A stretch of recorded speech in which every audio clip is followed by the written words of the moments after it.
This is JC Rock and Metal Reviews. I'm here with the chill dude on the couch, and we have another anniversary review talking about Hysteria by Def Leppard. And this is celebrating 35 years. So we'll be talking about it and our experiences, our favorite songs, least favorite songs, our final thoughts. How does it hold up after all these years?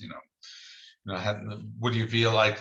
Is it their best album? Is it like maybe one of the best? So we'll talk about that. And so Hector, I'll let you go first. Why don't you tell me a little about the first time you listened to this album?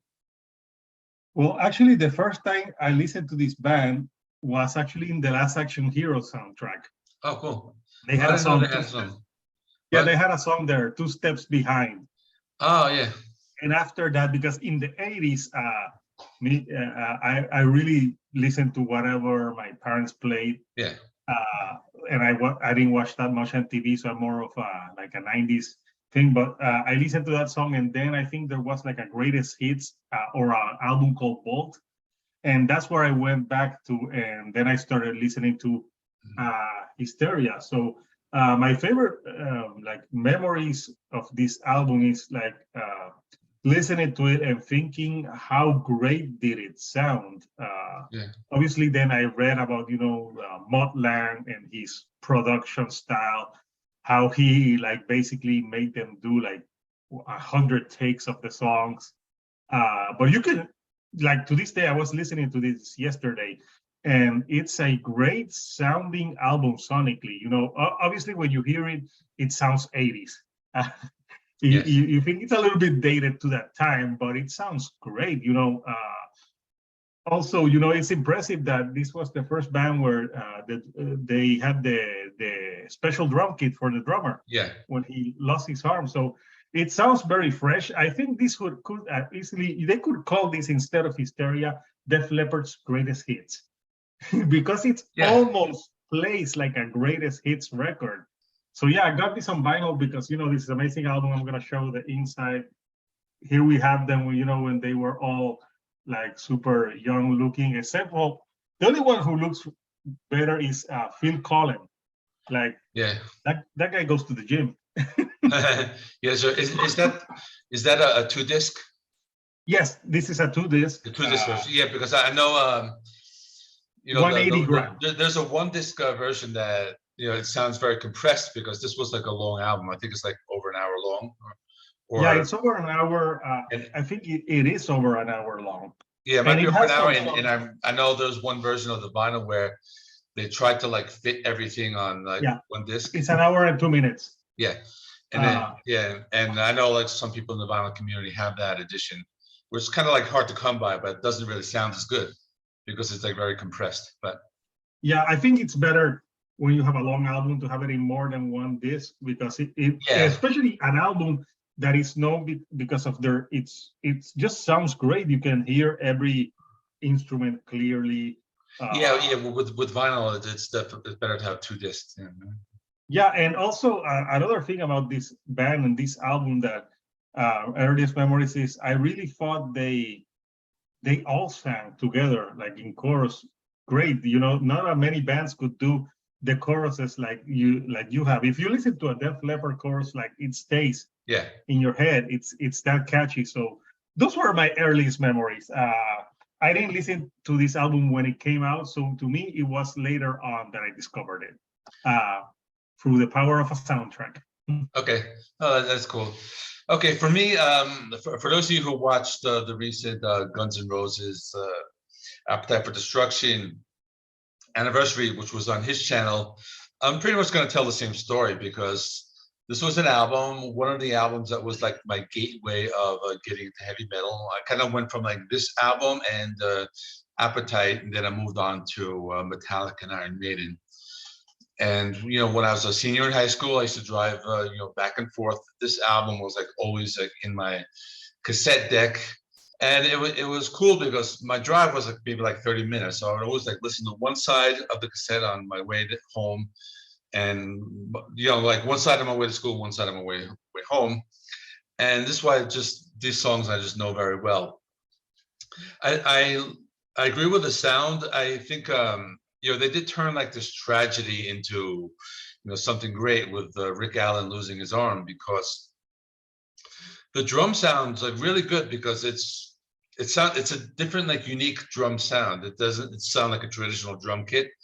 It has almost like this like electronic sound, but it's not like an electronic like drum beat, like a loop where like those industrial bands were doing. It was more like, it's more like organic, but it has more of that like electronic sound. So the drumming is really good, and the songs were just very well written. They're just they're memorable, just these like choruses, and then just like super catchy.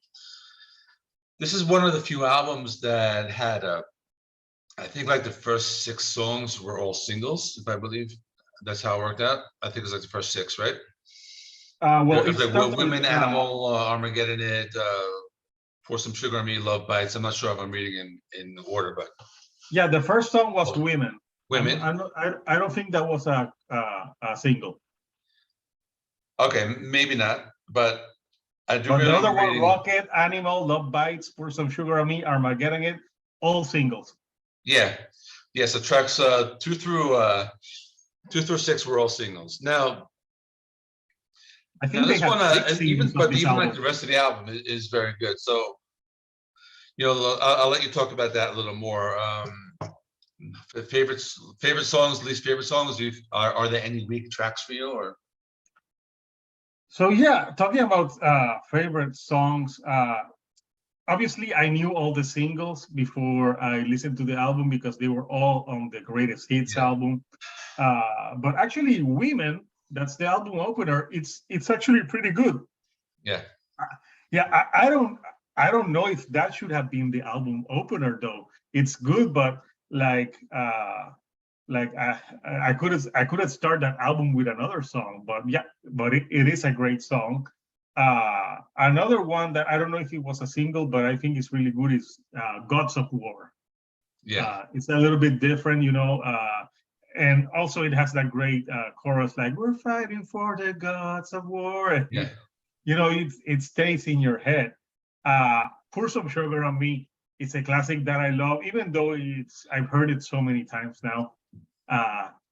Maybe a little bit of fatigue with it, but I still think it's great. I love Love Bites. I love Hysteria. I think Hysteria is one of the best tracks on the album. If I have to mention like weaker tracks, I would think more to the end. It has a few tracks that they're not bad, but compared to those other singles, like for example, Excitable, it's okay. Run Riot and Love and Affection, to me, those are the weakest tracks for the album. They're not bad, but they're not as catchy as, Armageddon, It, Animal, Rocket. Those songs have like those classics, and the choruses are just great with this band. But besides those tracks, there's other like Don't Shoot Gun is pretty good. It's a more of a deep cut. It's a good song. But yeah, I think it's a great album. I was reading the stories about the album, and it was it was an album that took them like 2.5 years to make. Mutt Lange at one time like left the production, and they tried another producer, and they tried to do themselves. So it was an album that it wasn't easy for them. But I think to this day, this is their best-selling record. Yeah, this is definitely their best-selling. I was going to mention that before, because it was a big gap between Pyromania came out in 1983, this one comes out in 1987, which is, in 80s standards, that's like a long gap between albums. Yeah. And I know, and I think the title actually read this, that Rick Allen came up with the title Hysteria, because that's kind of like how they describe the whole process, that whole 4-year process of everything like going wrong, but they finally like able to kind of get it out. And I mean, there were like so many delays. I think this was supposed to come out probably like around 85 or something, but it kept getting pushed back with everything happening. So I pretty much agree with everything you said. I mean, the first 6 songs are great. Those, like from Women to Armageddon, It. My first song I ever heard was "Pour Some Sugar on Me." I think I was watching MTV, and I might have even saw the premiere when that happened. And it's a song that I still like. It's not like one that I've heard it a lot, so I did Yeah. feel a little overplayed. It's not like something like I was saying with "Sweet Child of Mine," where I still love that song. This one I still like, but I don't like. It's not really like I don't love it as much as I did before. But again, the first six, as far as like the second side, the deeper cuts, "Run Riot." That's a pretty cool song because it has more of that like older sound. I think more of that like Hysteria or High and Dry sound. I think that's like the one song where they kind of like do go back to their older style. So I thought that was pretty cool. I think "Love and Affection" would maybe be my least favorite because as far as ballads, I would say "Love Bites" is just a Oh, much better ballad than "Love and Affection." "Love and Affection" kind of reminded me of something more along the lines that would appear on the next album. It's called my name slipped. The next album. It's called Adrenaline. Adrenaline. Yeah.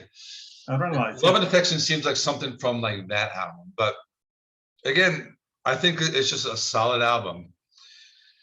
So as far as how does it stand up now? I mean, does it or as far as like the Def Leppard discography, is this your number one, or would this be in your top five? Or With Def Leppard albums, I would have this at number one and Pyromania at number two. yeah, Uh, because Pyromania has some great songs as well. yeah, But yeah, the sound of this album, I think it's one of the best sounding albums that I've heard. It's just so pristine. It's great.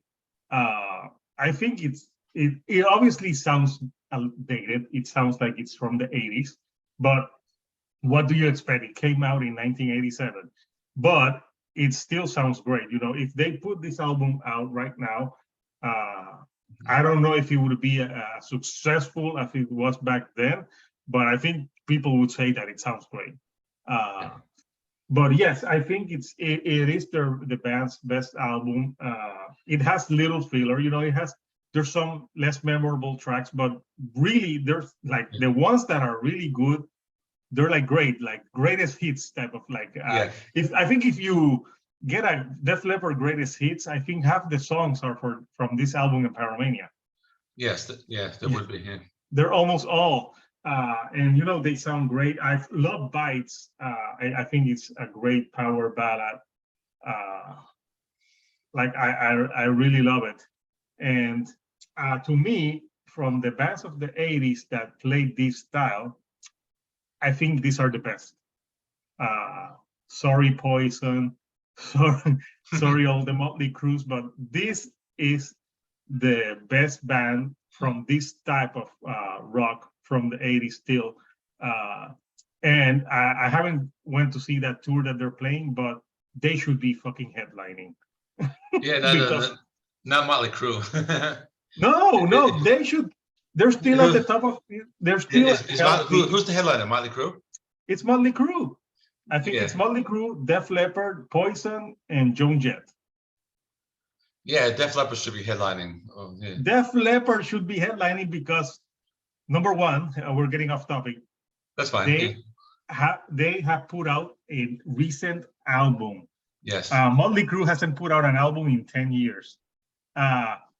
Poison is just a nostalgia act playing their old stuff. But Def Leppard put out an album this year that obviously we reviewed. So go watch that. And it's a decent album. But yeah, getting on topic again, Def Leppard Hysteria, I think stands the test of time. And it is one of the best sounding records ever. The production on this album is top notch. And yes. It still sounds great. And I think it holds up. And to me, it's a classic album from the 80s. And if I had to rate it, I would rate it a solid 9 out of 10. Okay. Yeah, nice. I agree. I think as far as my number ones, I always go back between this one and Pyromania, but I would put this one up a little higher than Pyromania. And I've done Def Leppard rankings, and I'm kind of telling you how it ends right now. But Hysteria is my I number saw one. it. Right? I saw Yeah. that video. Yeah. I've actually done two. This is the only band I've ranked like twice on my channel. I did one like way back, maybe like a year ago. Then I did another one just to update it with the Diamond Star Halos. But Hysteria in both videos is my number one. Just everything you said, just the sound quality, and also the nostalgia factor, being that it is one of my like gateways to like metal music. And also, I think this is kind of like a divisive album. I've heard people say that there are so many people who like want them to like produce like Pyromania 2 or another High and Dry, but they evolved with this album. They kind of like refined. They kept their sound, but they were like refined it, and just they attracted like a big audience. Like they might have like lost some fans, but they gained like 10 times the fans with the ones that they lost, because with a change of sound. And that's why I would always like love this album. Like I said, it's my number one. As far as the score, I would say 9. Even like I would even go up to like a 9.5. It's just very good. Yeah, a couple things. Yeah, maybe there's like really not a lot of things that you can say negative about this yeah. album. I don't have. Yeah, even the songs that I like the least, they're not bad. There's not a bad song. I think the one that I think Love Affection is the weakest, but it's I wouldn't say it's bad. So yeah, I would change it 9.5. Okay, Because there's really nothing like bad I can say about the album. I just said maybe it sounds dated because it was out in the 80s, but it still sounds awesome. Okay. All right, cool. So let's end this video here. So for those of you still watching, the Chill Dude on Couch reviews, he has a channel that's similar to mine. He does album reviews. He does interviews.